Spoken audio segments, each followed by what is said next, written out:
Hello, I'm Caleb from Lunar Horizon. Today we're going to talk about security camera placement. So, just going to go over a little bit of environment or terrain analysis. So we have our fence line here, we have our sidewalk, we have a road, we have a driveway, we have a second driveway, U-shape, we have our home, we have our garage, we have a garage door, window, window, window, garage door, not for your vehicles. We have another garage door, not for your vehicles.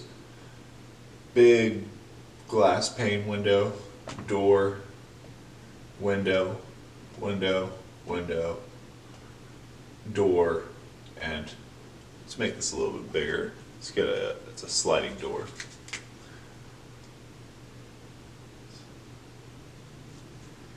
Kind of a weird house setup, but you get the gist.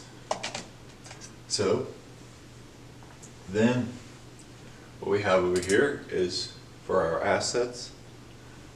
This is our asset, but then what we have for equipment is going to be the ring camera for fixed cameras and for lights. So, let's just do a regular fixed camera, and let's just place our first camera. That's going to be the ring camera. So, we're going to place that up the doorway with average human height of 5'7". So we'll just place it here, and that will be like a 360 camera. So that will be our kind of a field of view right here. That's more of a 180, but you can get 360 pointing up and down. So we'll have that camera there. For the next camera placement, we're going to put it on the shed. What corner do we want? I'm going to do this corner here. So we'll have boom, and we'll take our trusty little protractor we have, puts us out to 60 degrees, and we're going to try and cover as much as we can. So let's just get it to that corner. So we get it to the corner, and we will do something like that. So now we can cover these two windows here. Let's connect that back to the center. Alright, so let's mark the ring camera off. We got 3 more fixed cameras left. Okay, so let's place another camera over here on this corner. I'm going to do it slightly outside of it. So we'll pop out 60, go into the driveway, and then we'll pop this out, just skimming the top. We are going to have a little bit of a blind spot right here with the garage door and a little bit of the door, but we will be able to track anybody that comes into the field of view here. So let's make this a little bit darker.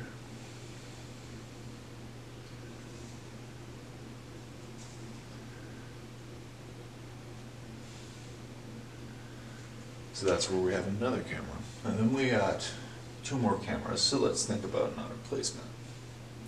Let's cover some dead space right behind us, this fence line. And we're going to place this on the highest point of the shed. So we can essentially place it back here if the shed is like this.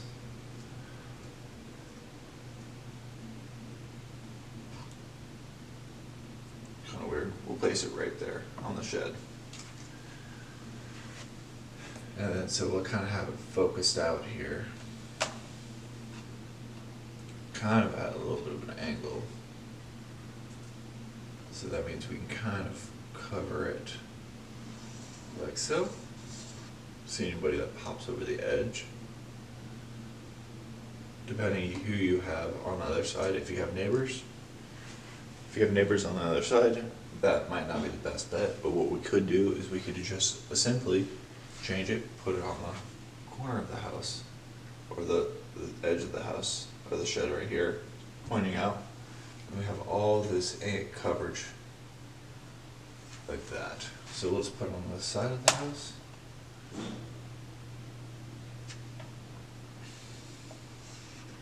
There. And then we'll have our center line just blasting all the way down the center. So then we cover all of this. So then we have another area. This dead zone.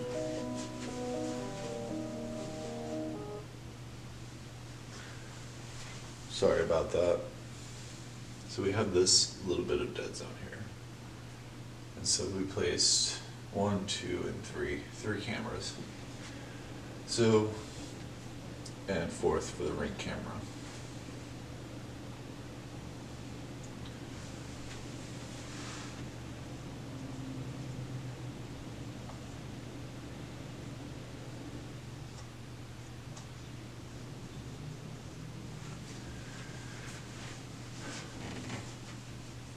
So we got 1, 2, 3, 4th camera. Where do you think we should place it? Personally, I would put it on a high point here, depending on the shape of the house and how it is sloped. You might get a little camera system that you can pop over here, angle it, or you can angle this down. Or if you have a high point here, place the camera essentially there, like we did with what was on the shed. And then we get that some of that vertical field of view like we talked in our last videos. And we get something along this line. So I placed it flat on the whiteboard, but then I anchored it out. I canted it, and that will give us like the best field of view to utilize horizontal field of view and the vertical field of view. And so then I can use that to cover some of this dead zone, and maybe even possibly if you have a little like corner right up in here where the roofs merge, you can kind of recess the camera back there, and you cover all of that, this area over here. Because we already have a camera that is able to cover coverage on this big window here, and minimal coverage on this window over here. So then let's talk about lights. So automatically, light here, deter some bad people from getting into your house because, well, they don't want to be highlighted. Put a camera here, or a light here, sorry. And we just have to be cognizant of our neighbors, if we do have some, because then they will complain about why is the light pointing directly at my house. So what we could do is essentially angle the camera or the light downward and just brighting out the entire area, and we needed to have a motion sensor. We can do the same on this side as well. We can place it underneath camera systems. So we'll remove this one. We'll place it underneath the camera system, so it helps pick up the light. So we got 1, 2, 3. So then we got one more camera left. Or correction, one more.